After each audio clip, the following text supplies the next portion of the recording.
السلام علیکم، پروفیسر ریاض بلوچ ودیو کے ساتھ حاضر خدمت ہوں۔ آج ہم ایک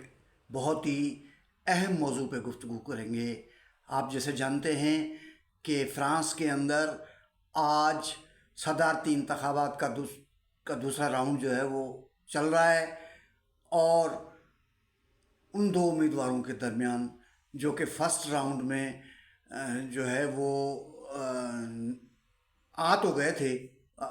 سیکنڈ راؤنڈ کے لیے، لیکن سیکنڈ راؤنڈ میں بھی وہ مطلوبہ ووٹ یعنی کہ جو 50% ووٹ ہیں وہ نہیں حاصل کر سکے۔ لہٰذا یہ 24 اپریل 2022 کے بعد فرسٹ راؤنڈ جو ہے 10 اپریل 2022 کو ہوا تھا، سیکنڈ راؤنڈ 24 اپریل 2022 کو ہوا تھا۔ یعنی فرسٹ راؤنڈ میں بہت زیادہ کینڈیڈیٹ تھے، جس میں کمیونسٹ پارٹی آف فرانس کا بھی ایک کینڈیڈیٹ تھا جس نے 2.28% ووٹ لیے، اور اس کے بعد جو ہے سیکنڈ راؤنڈ میں جو ہے یہ دو کینڈیڈیٹس جو ہے جو ابھی انتخابات کے اندر ہیں وہ ابھر کے سامنے آئے تھے، لیکن ان کی بدقسمتی کہ دونوں میں سے کسی ایک نے بھی 50% ووٹ حاصل نہیں کیے، اور ملا کر بھی 50% ووٹ حاصل نہیں کیے۔ لہٰذا فرینچ قانون کے مطابق ان کو ابھی نئے راؤنڈ میں جانا ہے، جو کہ آج ہو رہا ہے، جس میں طے ہونا ہے کہ جو ہے وہ فرانس کا جو اگلا صدر ہے وہ کون ہوگا۔ ان میں جو مد مقابل ہیں ایک دوسرے کے،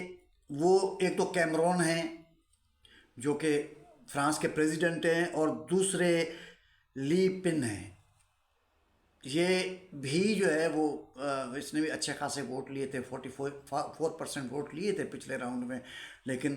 ابھی یہ دونوں مد مقابل ہیں۔ اب اس میں دیکھتے ہیں کہ فرانس کے سرمایہ دار اور فرانس کی میڈیا اور فرانس کا سرمایہ کس کی مدد کو آتا ہے اور کس طریقے سے جتواتا ہے۔ اب آپ سوچ رہے ہوں گے بھئی یہ فرانس کا سرمایہ کیا، اور فرانس کا کیپٹل کیا، اور فرانس کے کیپٹل کا صدارتی انتخابات میں جو ہے وہ کیا کردار ہے۔ ہماری جو اس دنیا میں، ہمارے اس ورلڈ پالیٹکس میں، ہمارے جو سماجی زندگی ہے اس کے اندر جو سب سے اہم پہلو ہے اس کو روکا جاتا ہے، اس کو بتایا نہیں جاتا ہے، اس کے بارے میں بحث نہیں ہوتی۔ عوامی جو رائے عامہ ہیں ان کو اور چیزوں میں لگا دیا جاتا ہے، اور جو بالکل ہی انتہائی اہم جو ہے ایشوز ہیں ان کو نظر انداز کیا جاتا ہے۔ ہاں جی، دنیا بھر میں کیپٹل جو ہے وہ سرمایہ کا بہت بنیادی کردار ہے حکومتوں کے تعین میں۔ سرمایہ عالمی ہوتا ہے، اسی طریقے سے محنت بھی عالمی ہوتا ہے، ان کا ٹکراؤ بھی عالمی ہے، اور سرمایہ کی دوستی بھی عالمی ہے، اور جو محنت کا اور محنت کشوں کی جو دوستی ہے وہ بھی عالمی ہے۔ دو طبقاتی بنیادوں پہ اگر سوچا جائے تو یہ عالمی سطح پہ دو متحرک گروپس ہیں، دو متحرک طاقتیں ہیں جو مسلسل انویزیبل طریقے سے صحیح لیکن برسر پیکار ہیں، لڑائی میں ہیں، جد و جہد میں ہیں سیاسی، لیکن کہیں کہیں نتائج حاصل ہوتے ہیں، کہیں کسی کے حق میں ہوتے ہیں، کہیں کسی کے حق میں ہوتے ہیں، لیکن یہ لڑائی اور یہ کشمکش، یہ تناؤ، یہ تنازع ختم نہیں ہوا ہے، اور یہ جب تک غیر طبقاتی سماج جو ہے نہیں جنم لے گا تب تک یہ تضادات جو ہے نا وہ موجود رہیں گے، طبقاتی تضادات موجود رہیں گے۔ پھر آپ یہ سوچ رہے ہوں گے کہ جناب جو ہے وہ پھر یہ جو ہے وہ فرانس کا صدر، جرمنی کا چانسلر، امریکہ کا پریزیڈنٹ، برطانیہ کا پرائم منسٹر، اور نہ جانے ہندوستان کا وزیر اعظم، تو بنگلہ دیش کا وزیر اعظم، تو آگے پیچھے کیا ہیں یہ سب۔ تو بھائی یہ کچھ نہیں ہے، یہ اس پیچھے سرمایہ ہے، آگے یہ ان کا چہرہ ہے۔ جس طرح سرمایہ اپنے آپ کو جو ہے نا وہ جو ہے وہ اپنا ایگزسٹنس دکھاتا ہے، سرمایہ اپنی وجود کو دکھاتا ہے، سرمایہ اپنے جو ہے نا وہ کو بڑھانے کا، طاقت حاصل کرنے کا، اور اس طاقت کے نتیجے میں کبھی جنگیں، کبھی لڑائیاں، کبھی تناؤ، کبھی کشمکش، یہ سب بھی ساتھ ساتھ چل رہی ہوتی ہیں، لیکن بنیادی طور پہ یہ سارے سرمایہ کے چہرے ہیں جو عوام کے سامنے پولیٹیکل